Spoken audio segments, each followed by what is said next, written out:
Character analysis of Peter Rabbit. Why do you think it's important to analyze one's character? When you read about a person, you can always analyze your friends also.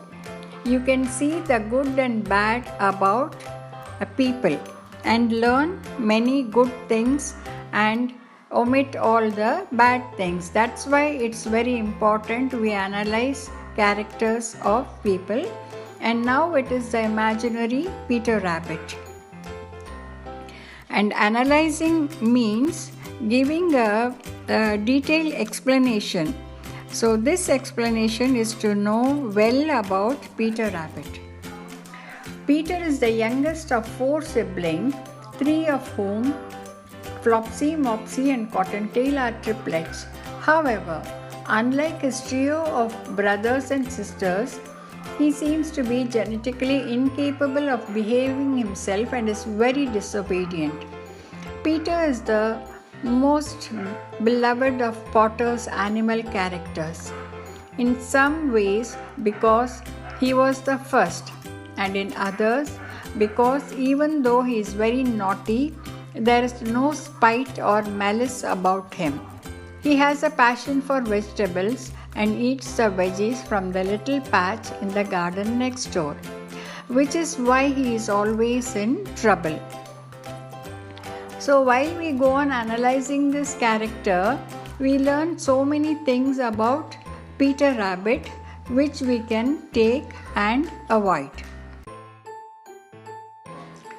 Now we'll go through the cause and effect that Peter Rabbit underwent during the escape of his adventure. Cause means reason, effect means result. So why did Peter Rabbit feel sick? Because he ate lots of vegetables. And then why did he lose his shoes? The reason is because McGregor chased Peter and so he lost his shoes. Then he had to leave his jacket. Why did Peter leave his jacket? Because he ran into a net and got caught. His buttons got caught in the net and he was unable to come outside. So he left his jacket and he came. Then Peter jumped into a watering can. He did not know that there was water in the watering can. So when he jumped into it, the result was he got damp. Damp means wet. Then Peter went home and did not feel well. As a result, he had to go to bed and drink tea.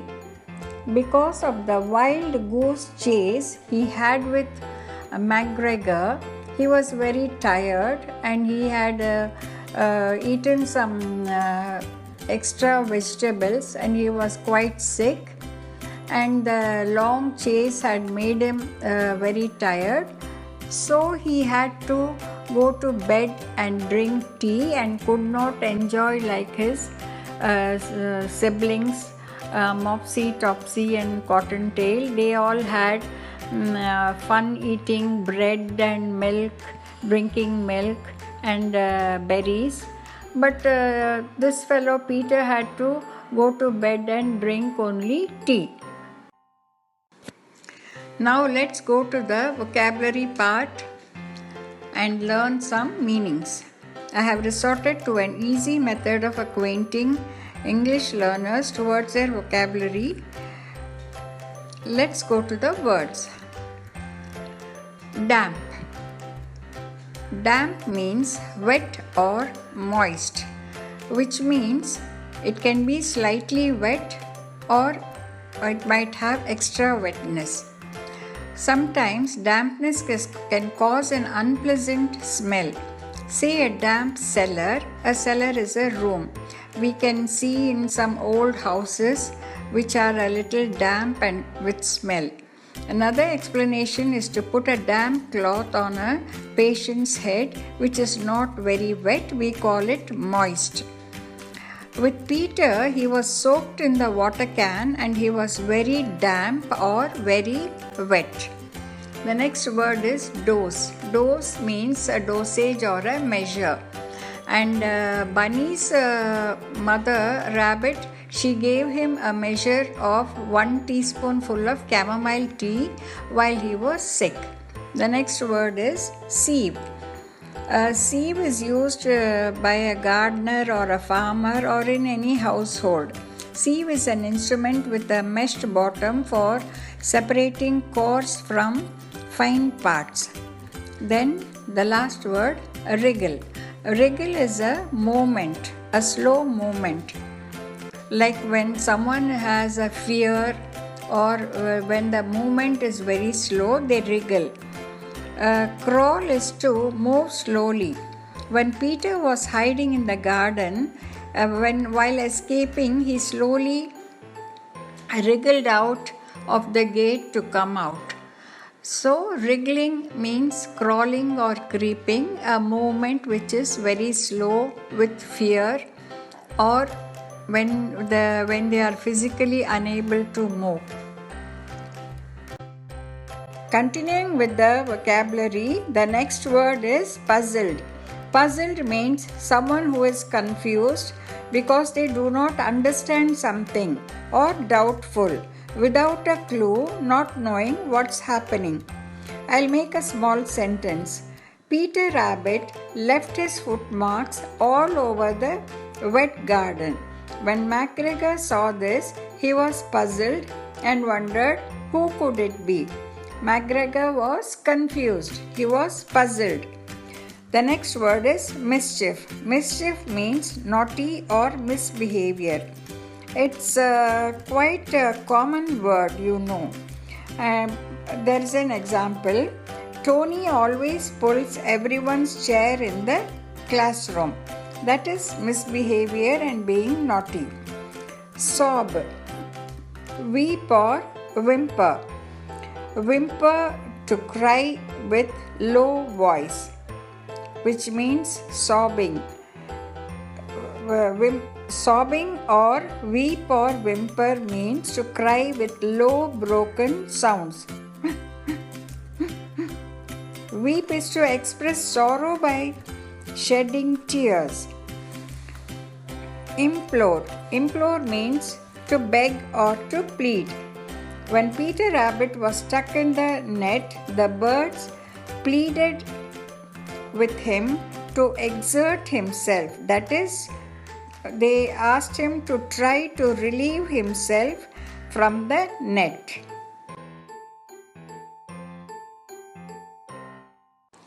Now we are going to learn some idioms.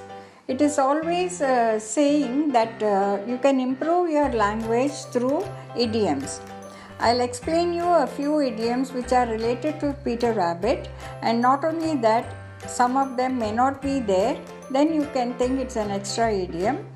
But now let's go to the idioms. Down the rabbit hole.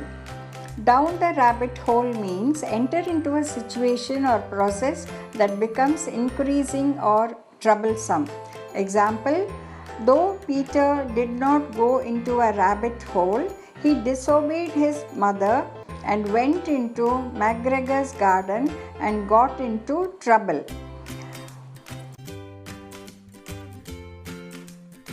Second one, open a can of worms. Causing a situation that is unpleasant. Opening a can of worms, imagine what a situation, how unpleasant it is. And yes, Peter did not know he'll cause an unpleasant situation by entering MacGregor's garden, and it was really like opening a can of worms. Then head over heels. When someone is very happy, we say, I am head over heels. It is a saying for joy or overwhelming happiness. And yes, of course, Peter was overwhelming happy to know that his mother is going out and he can go to Mr. MacGregor's garden to have a feast. And then Next one, wild goose chase. No doubt that McGregor did chase Peter Rabbit at the site, and Peter Rabbit had a great adventure escape. And this is called wild goose chase, like a chaotic search for something difficult to find. For McGregor, it was very difficult to sight the rabbit and catch him. Next one, get your ducks in a row. Get your ducks in a row means to be well prepared or organized for something. But Peter Rabbit was not a well organized rabbit. That bunny was really very disobedient or naughty, somewhat like that, and he was not prepared for trouble at all. And so this is called get your ducks in a row. Make sure you get your ducks in a row before the exam. That is, be well prepared of whatever you have learnt.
Now coming to the concluding part, I advise the children to read and practice the grammar part, which will help you to gain much more confidence.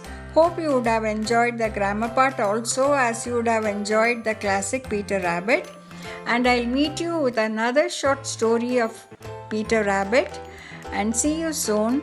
Thank you for watching my video.